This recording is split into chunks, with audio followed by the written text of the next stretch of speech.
All right, so we talk about Ohio State and their mistakes and it costing them a game. This right here is like the mistake of mistakes. Come down to becoming really a head scratcher. What is going on with our defense when you see something like this? This was first. I'm gonna give the guys a shout out from Z podcast when I first recognized them highlighting this play. But obviously, it's a minute 25 left. We're going into halftime. I believe Oregon gets the ball coming out at half, right? So No, Ohio State gets it. Ohio State gets the ball. Okay, so I yeah, don't so remember, actually. I think Oregon gets it, but I don't know. It doesn't matter. But anyway, this leads to a big play. This leads to a touchdown, but it's really a huge mistake. We're gonna show this here, but we blitz two linebackers, but it's only a 2-man rush because only the linebacker blitz and our defensive line are playing zone coverage on no one, man. And this when you blitz and you got zero coverage, man to man everywhere else. Everywhere, man, no deep safety. No pressure on the quarterback equals trouble, right? We just play it. Yeah, so I'm gonna play it and I'm gonna go back and kind of talk through probably what they were actually trying to do. Right? You see all these droppers? Got 3 defensive linemen who dropped. Yeah, a bunch of guys covering space. No pressure on Dylan Gabriel. 4. Look at the 4th one get back in coverage, man. He had to he was right under that over route. and Denzel can't get there. Now, let me kind of go through this one time. So, typically if you're playing zero coverage, which is what this ends up being, right? Every defensive back is matched up on a receiver, right? There's 5 guys in coverage against 5 receivers. And it's cover 0. There's no deep middle field safeties. There's no half safety, none of that, right? So you're in zero coverage. And Oregon goes empty set. So this is the thing. If you're in zero coverage, which means you should have some guys blitzing the quarterback, right? Because you don't have the guys sitting back there and helping. So where are they, right? They're blitzing the quarterback. If the offense goes empty, they don't have enough guys to block, right? There's just not enough guys. There's no tight end. There's no running back there to block. So that means you're going to have a free rusher. You can overload either side, whatever. There's going to be a guy who's running free. And on 3rd down and long, and this is why I actually like zero blitzes on 3rd and 9, because the rusher can get to the quarterback before the receivers can get to the sticks. Mm-hmm. They just don't have enough time for their routes to develop that far. The issue here is that, and what I imagine happened, is that they didn't get the call in, and if they did get the call in, with the defensive linemen who are dropping in coverage in this situation, both got the opposite call, right? Because what they really want to do is they want to send these linebackers who aren't in coverage on the blitz, right? They want to send all those guys who aren't in coverage on the blitz, and then they're likely expected to drop the 2 defensive ends, right? But the defensive ends are supposed to engage the offensive line first so that they feel them as rushers, and then they drop out just to cover all of these pick routes in the middle. Instead, you get 3 guys dropping. 4. You gotta wait. I think that we get a 4th up under there, man. 4 guys dropping and 2 rushers. Now I know Denzel. He didn't have his greatest game, right? And there's gonna be a lot of criticism. He's gonna say that he has to be better on this play. Yeah. But when you're in a zero blitz, okay, and the offense is running empty, if I'm the defensive back, I'm sitting at the sticks. I'm not going past the sticks. This route has to be run in front of me or at the sticks because it's 3rd and 9.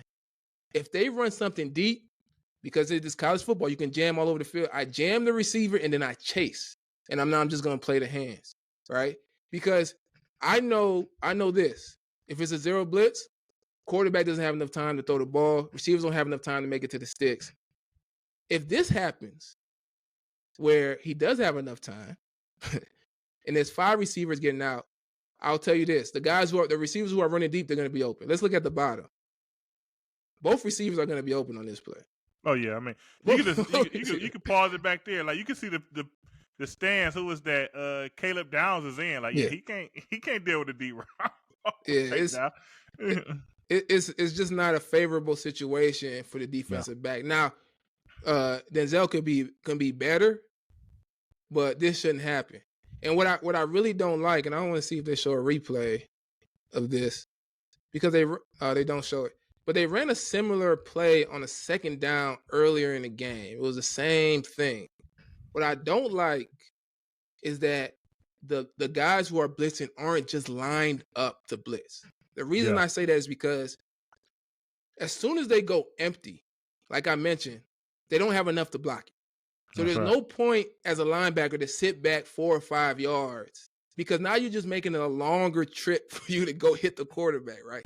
They should all just line up on the line of scrimmage, right? That's right. Even if they're going to drop to a cover 2 or whatever, and you want to show blitz, just line up on the line of scrimmage because you're going to get to the quarterback before he can get the ball off. And this is the issue to me. Like all the disguise and all that stuff, like, bro, like these guys are athletic, talented players, but let's not overcomplicate this.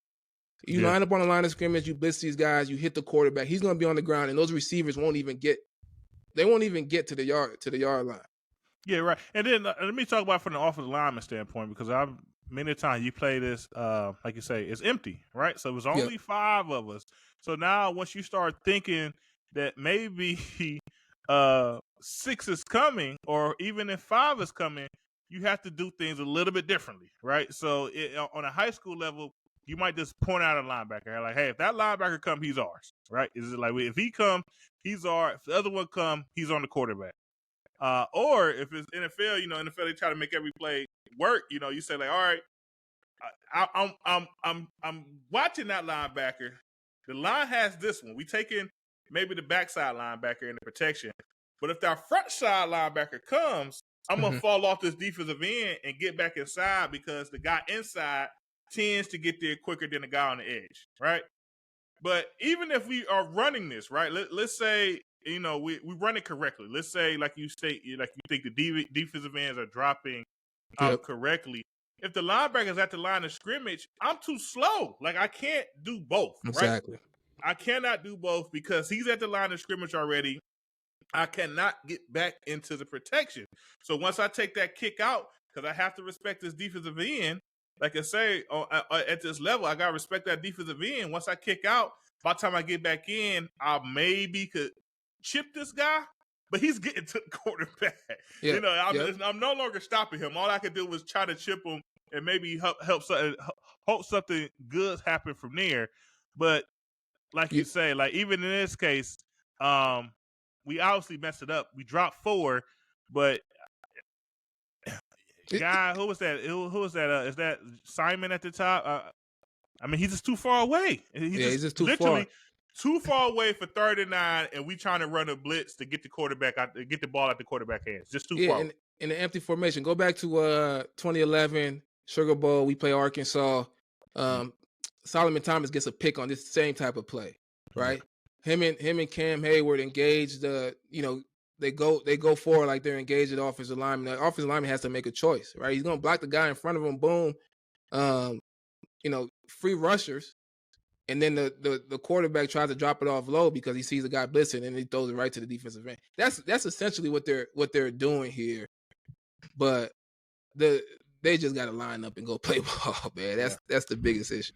Like you said, we had the numbers. If the plan is to make him throw it fast, then you have to get to him fast. Right. If you don't get to him fast, it do not matter. And so, like I say, obviously they do this wrong, but even if they did it right, there's a good question that, the same thing could possibly happen just because, once again, our guy is 6 yards deep at the snap. We're disguising it. Yeah. And a situation, well, maybe we do not need to be disguising. Can't do it. Can't do it.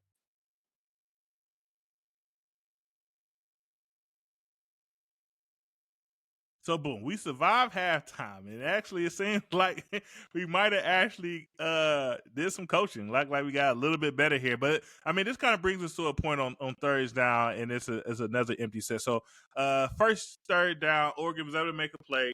Quarterback hit for a big gain. I don't know, 15, 16-yard reception.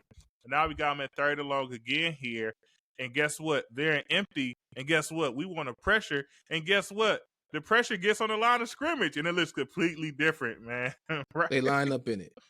They line up in it, and it is the thing. You know, Caleb Downs in the middle. He's disguising right now, showing middle field safety.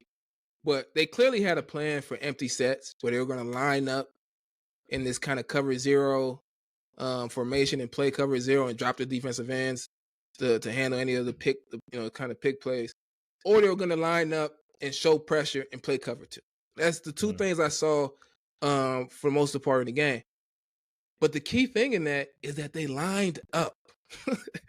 They lined up. It's 3rd and 8, bro. They can't beat. Sonny Styles is on the edge. He's the edge rusher. He's gonna come free on this play.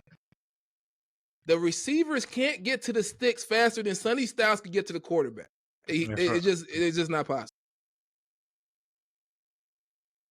Boom. Now he's running for his life. Running for his life. He gets, he's looking downfield, and obviously our defensive line is able to turn around, track him, get him down. We get to stop. But I think that's it just really shows the difference, man. Same thing as the play they scored a touchdown on. It's an empty set. We line up in it. We get our linebackers, the people that we send, we plan on blitzing, we send them.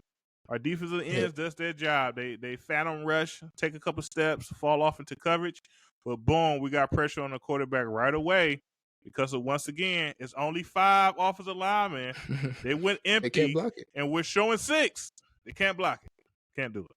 They can't block it. And sometimes, man, I'm all for disguising coverage and not giving away what you're doing. It's 3rd and 8. The offense goes empty. They've already showed their hand. All right. At some point, it doesn't matter if they know what you're doing. Yeah. Because they ain't got nothing.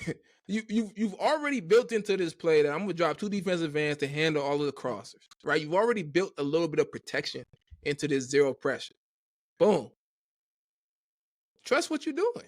Yeah. Trust your game plan and just let the guys play. And this is the first time I really think they really hit Dylan Gabriel. Maybe one other time on this same drive. But it was really coming out of halftime when they finally actually got to the quarterback. Right. And then in the second half, I think we allowed 10 points in the second half.